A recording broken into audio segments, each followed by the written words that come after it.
OTT ప్లాట్ఫామ్లకు కీలక ఆదేశాలు జారీ చేసింది కేంద్రం. యూట్యూబర్ రణ్వీర్ అల్హాబాదియా అసభ్య కామెంట్లతో ఐటీ రూల్స్ కఠినతరం చేసింది.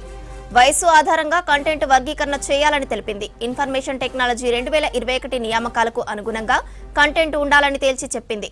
OTT, social media code of ethics ను పాటించకుంటే కఠిన చర్యలు ఉంటాయని హెచ్చరించింది. చిన్నారులకు ఏ రేటెడ్ కంటెంట్ అందుబాటులో లేకుండా చూడాలని ఆదేశించింది. ఈ మేరకు ప్రకటన జారీ చేసింది కేంద్ర సమాచార ప్రసార మంత్రిత్వ శాఖ. ఇండియాస్ గాట్ లాటెంట్ షోలో అసభ్య కంటెంట్ పై భారీగా ఫిర్యాదులు నమోదయ్యాయి. దీంతో ఐటీ రూల్స్ లోని కోడ్ ఆఫ్ ఎథిక్స్ ను కఠినతరం చేసింది కేంద్రం.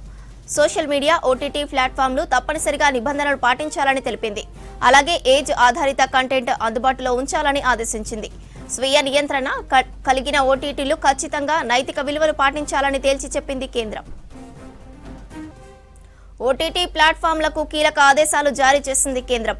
యూట్యూబర్ రణ్వీర్ అల్హాబాదియా అసభ్య కామెంట్లతో ఐటీ రూల్స్ కఠినతరం చేసింది.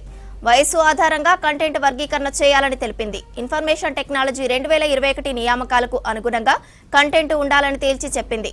ఓటీటీలు, social media code of ethics ను పాటించకుంటే కఠిన చర్యలు ఉంటాయని హెచ్చరించింది. చిన్నారులకు ఏ రేటెడ్ కంటెంట్ అందుబాటులో లేకుండా చూడాలని ఆదేశించింది. ఈ మేరకు ప్రకటన జారీ చేసింది కేంద్ర సమాచార ప్రసార మంత్రిత్వ శాఖ. ఇండియాస్ గాట్ లాటెంట్ షోలో అసభ్య కంటెంట్ పై భారీగా ఫిర్యాదులు నమోదయ్యాయి. దీంతో ఐటీ రూల్స్ లోని కోడ్ ఆఫ్ ఎథిక్స్ ను కఠినతరం చేసింది కేంద్రం. సోషల్ మీడియా, ఓటీటీ ప్లాట్ఫామ్లు తప్పనిసరిగా నిబంధనలు పాటించాలని తెలిపింది. అలాగే ఏజ్ ఆధారిత కంటెంట్ అందుబాటులో ఉంచాలని ఆదేశించింది. స్వీయ నియంత్రణ కలిగిన ఓటీటీలు ఖచ్చితంగా నైతిక విలువలు పాటించాలని తేల్చి చెప్పింది కేంద్రం.